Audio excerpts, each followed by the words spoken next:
Just How exciting. Oh, I've lost him. Who knows? No, he's at the bar. Where else would you? Right, I'm just locking the door so that you can't get out.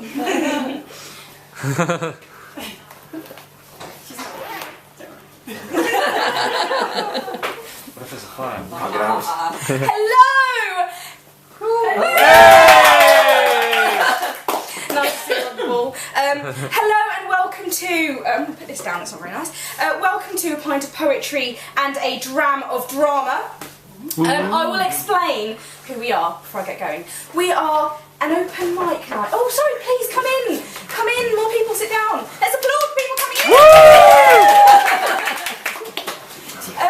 Right, excellent. I have to apologise for those of you who are here for our first show, because some of this stuff you're going to be hearing again, but it was so good, so that's fine.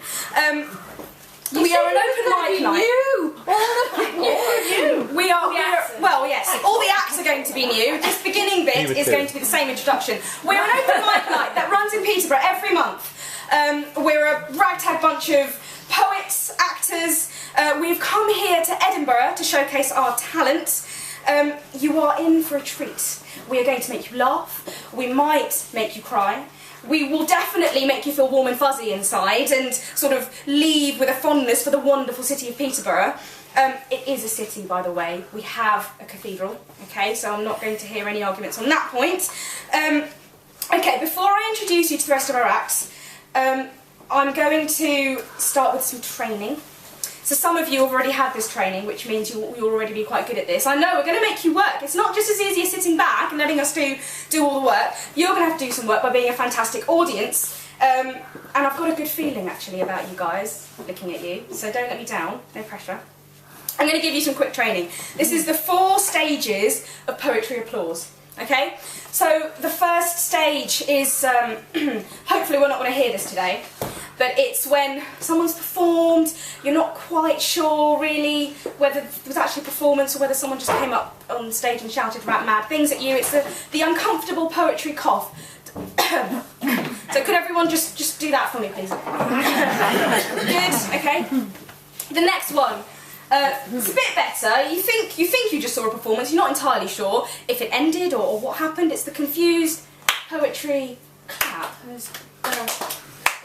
Yeah, good. Okay, you've got that. Oh, brilliant. You're picking this up. This is great. Okay, next up we have general appreciation. General appreciation, everyone. Yes. Now, this is where I'm taking you to the next level. And this is training you can take away with you and use at other shows in Edinburgh. So not only is this event free, but we're giving you something you can take away if you want to give me money for it later. This is stage 4. It's called Rapture. Not rupture, is the one I thought last time. It goes something like this. There's whooping, there's hollering, there's so much excitement. It's the best thing you've ever seen. Can I have some rapture?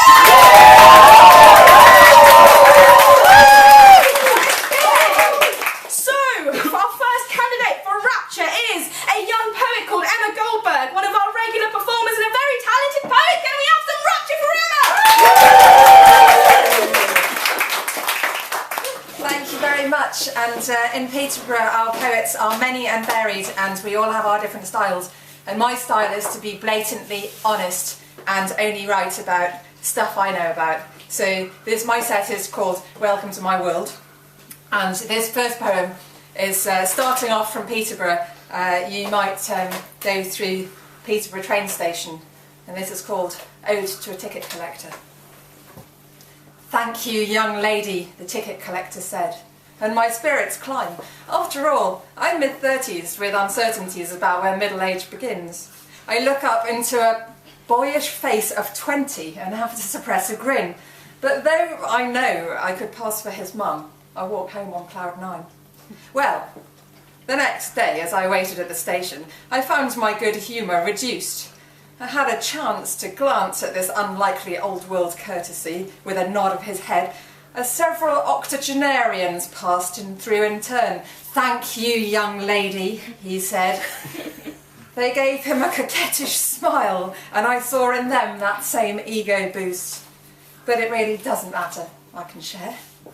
From then on, each time I've had the chance, I choose his exit, With bated breath I pass my ticket to his waiting hand, and "Young lady," he says with that chivalrous nod of his head, nothing grand, yet this gesture lifts our spirits, us women, and perhaps makes his job enhanced. Then, suddenly, tragically, it stopped. I conjecture he's been told by some officious moron that such comments could be misconstrued as ageist and offensive, that a lot of women would find it very rude, a blithe spirit oppressed. I think he looks a little sadder, a little older. I didn't see him for a while, but then I saw him take a ticket and say with measure, "Madam." Simple, clearly inoffensive, yet said with such intensity of feeling. I press towards his exit. He takes my ticket and once more leaves me reeling, inclines his head towards me. "Madam, it's a pleasure."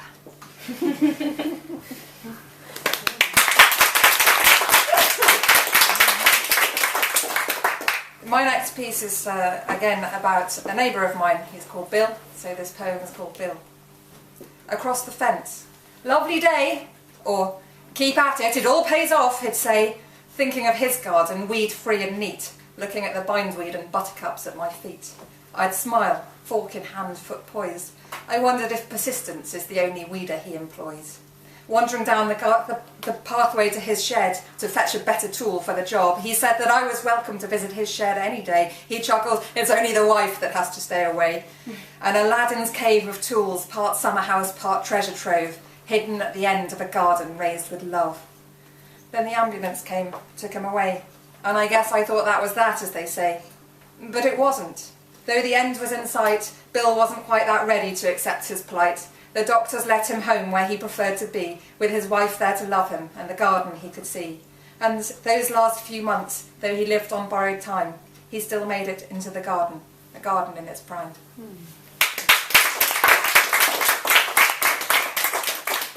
Okay, so like I said, ruthlessly honest.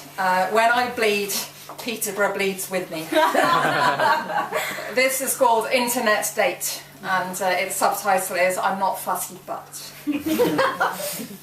The kids you know at school now have kids of their own, and when they phone it's chaos, while you can go out and mingle, but they have a partner and you are single. You think it's time, and anyway plenty of people meet their partners on a dating websites on the internet. You try to stop that cold voice of defeat and cliches creep. You just haven't met the right one yet. And you try to assign your body, mind, soul, life to half a page of print, a picture or two that will conjure somehow an image of you as the perfect girlfriend or wife to someone miles away you don't yet know. You spend too long pondering on how each word could be perceived. You definitely want to sound fun, not too desperate, smart but not arrogant, happy, independent and full of heart, in half a page or less. Plus a photo that looks good but won't deceive. And you're ready, and actually this is quite exciting. You've made a positive move, and some chap out there in cyberspace is reaching out in your direction too. He'd better move like lightning. Classy chicks like you are not going to be waiting along in this place. And emails are pouring in.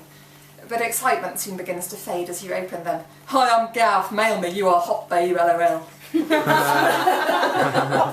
Gav is 21, likes the gym and hopes to soon get laid. From his profile, your first impression is that he can't spell. Darren is 54 and lives with his mum. Sweet. An optimistic man has sent an X. No message, no profile, no idea. "Oh, your profile's really long.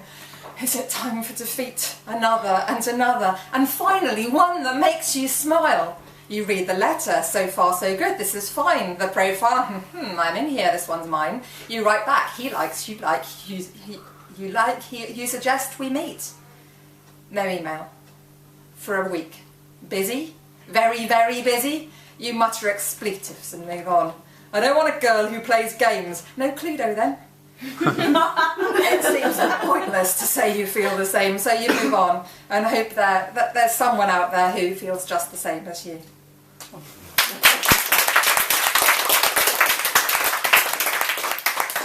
So another thing that has taken a lot of time in my life recently is training, because I'm training for the first time ever to run a half marathon. And I last ran a race when I was 15, and infrequently since then I've run for a train. It usually hurts. This poem's called Jogging. I really hate running. I find it very dull. Lots of folk in the office run together at lunch break, and I've always rather mocked them, which is probably pitiful, as they set off for a 5-mile run around the rowing lake. But I made a decision a little while ago. I said I'd help raise money for my friend's charity. Her mum got lung cancer at Christmas, and so I agreed. But I really, really hate to run, you see. I've got this thing about sponsoring folk for stuff that they probably always wanted to do. It's taking the piss. I just think it's a joke. Can you sponsor me? I'm walking the Inca Trail to Machu Picchu. But I still want to raise money for my mate, not abseiling off a building or bungee jumping for fun. Not something I'd enjoy, but something I'd really hate. And that's difficult. I hate it. I really, really hate to run. So the mad folk at work are helping me train with swimming and pacework and jogging, and I still hate to run, and it usually rains. So I keep up my interest with blogging.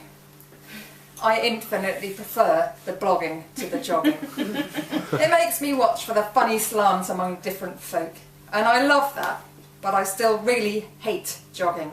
But I like my blog, Emma's Running Joke, and you can find that on Google.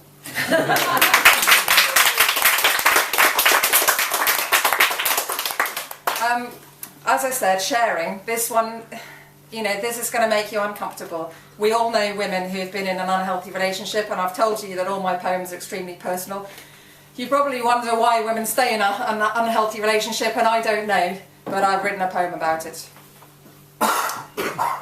His disapproval radiates as he stands there irate. He doesn't need to say it, it's written all over his face.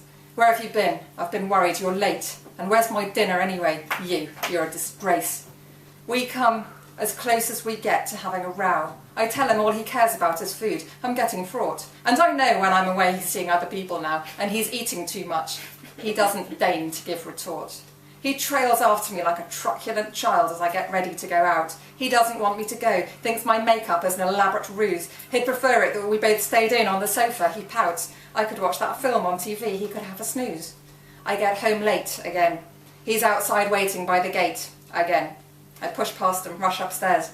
He lies on the bed, eyes narrowed with disapproval. I wonder vaguely if he cares I've put on weight. He climbs on top of me, paws me and salivates. I feel harrowed.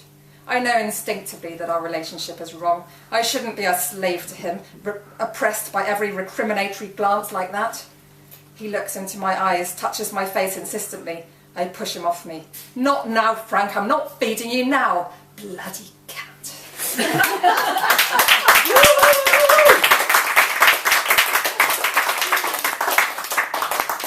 And just to finish off with, I wrote a poem about the Edinburgh Fringe, and I called it Fringe.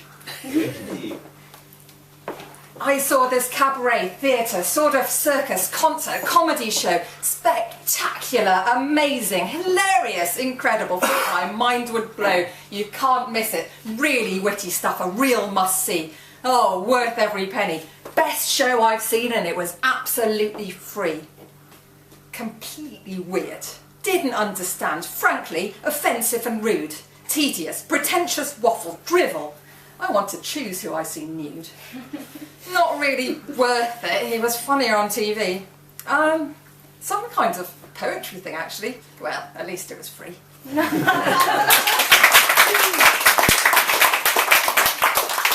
Thank you very much, Emma, and as we always encourage a bit of shameless self-promotion at Pint of Poetry, what was it again? Emma's Running Joke. Emma's Running Joke, there you go.